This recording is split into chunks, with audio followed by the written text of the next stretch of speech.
I wasn't looking for a film project. I was looking for a large project, and I thought it would be an oratorio or an opera or a multimedia piece. Frankly, the last thing I was looking for was a film project because I had done 16 feature films by that time, and I really was interested in doing something that was for the stage more than more than another film project. I was interested in doing a piece about religion, not a religious piece, but a piece of music which topic was religion. And so what I did was I was researching all sorts of different areas, and I finally decided that I wanted to do something that was based on a Catholic subject. And the question was what? So my friend Galen Brandt had suggested Joan of Arc to me as a topic, and I thought that was the worst idea I'd ever heard in my life. Absolutely terrible. But then I was researching a completely different project in the Museum of Modern Art Film Archives, and I saw a notice in the catalog about a silent film called The Passion of Joan of Arc, and it said it was one of the greatest movies of all time. And I remembered what my friend said, "Oh, Joan of Arc. So let me take a look at it." I looked at it and I couldn't believe it. It was easily one of the greatest movies I'd ever seen in my life. I'd never heard of it, didn't know anything about it. And I also knew that it was absolutely perfect for all the ideas that I had for a large piece with a religious subject. And so I immediately started to get ideas for it. Actually, by the time I got to the subway, I knew the basic ideas of how I wanted to approach it.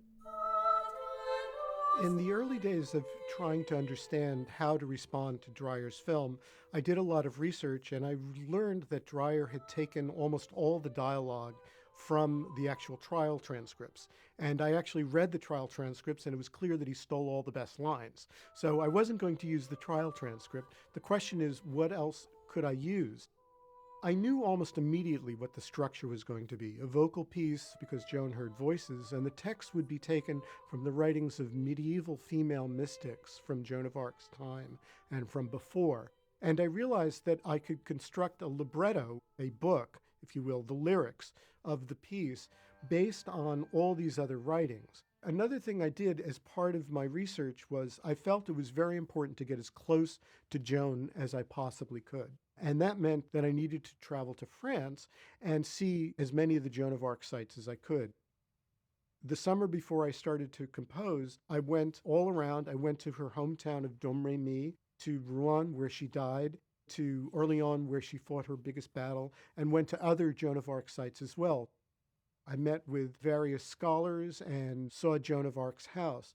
And next to Joan of Arc's house is the church where she used to pray, which is still standing. And I had taken along a recorder and I recorded the sound of the church bells from that church. Joan, it turns out, was obsessed with bells. She loved the sound of bells. And in fact, the bells would trigger her voices. So I thought it was very important to have a bell sound in Voices of Light. And the best bell sound I could think of was the sound from her church. So when you hear the bell, which rings out at several points during the score, at important points in the movie, as well as the score, that's the sound of the bell from Joan of Arc's church itself.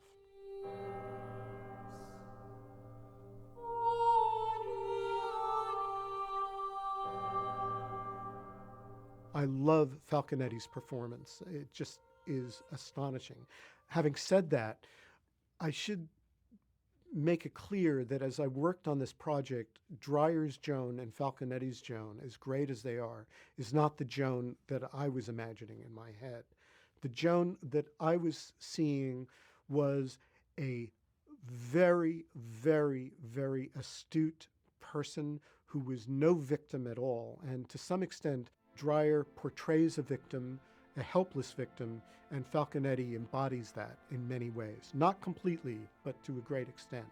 The Joan that I imagined was somebody who was tough as nails, who was certainly being victimized and was doing everything within her considerable power to prevent it from happening. If you read the trial transcripts, she's constantly working the people around her, trying to negotiate her way through what she knows is a death sentence.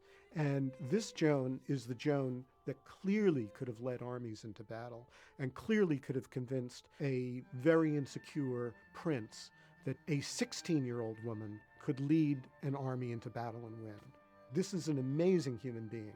But again, even when you look at Joan like that, even when you have that response to her, she will trip you up. She doesn't fit into any category. A film score, even the most subtle kind of film score, essentially underscores, if you will, the action. It tries to make clear the emotional meaning of the film. And what I was interested in doing was not so much in clarifying the emotions in the film and the linearity of the film, all of which are crystal clear to me. I was interested in going deeper and going down rather than simply responding to what I saw. I wanted to add emotions and I wanted to add depth and nuance and ambiguity to the experience of seeing it. On the other hand, I also wanted to do something that was sincere and honest to the film itself, that didn't contradict the film and certainly didn't contradict Joan's life.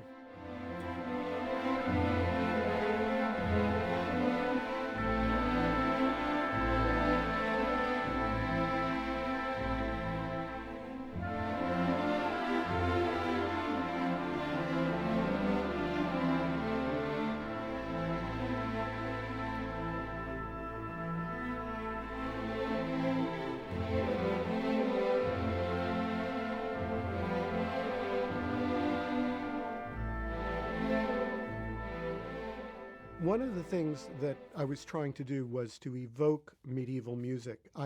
But I didn't want to write medieval music. What I wanted was a kind of a musical texture that floated outside of time, the way Joan of Arc's story, for me, floats outside of time.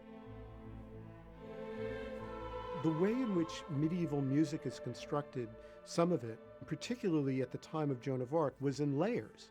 You had a first layer, which was Gregorian chant, which was slowed down the way now we slow down samples to create rap music and other things. Back then, they would just simply slow down medieval chant, so instead of lasting a minute, it would last 15 minutes.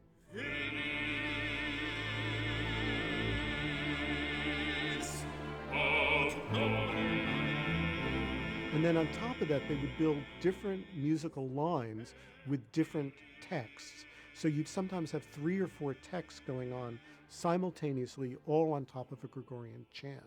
And that's actually the way I approached this particular project.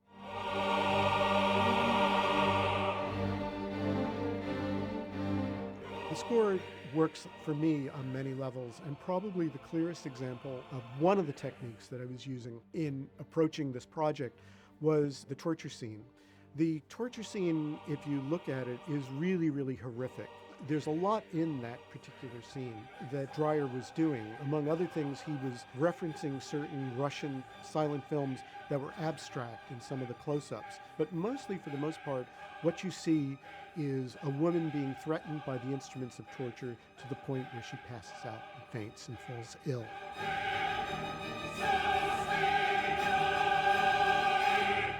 That's one way of looking at torture.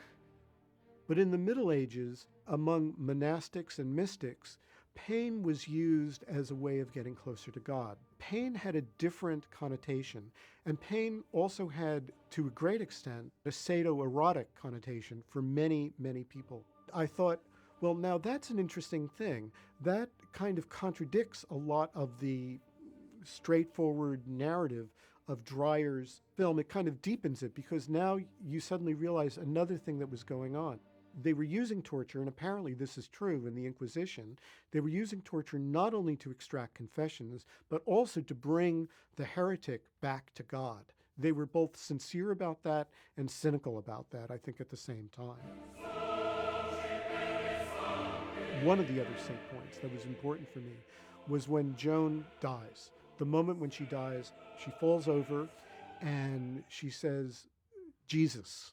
And then she dies. That's her last words, which is true, by the way. That's what she actually said. And for me, it was very important that at that moment, the chorus sing very softly, Jahan, Joan, Joan, making the direct correlation, the same correlation that Dreyer did in his title, between the Passion of Joan of Arc and the Passion of Jesus. Joan dying is Jesus at that moment.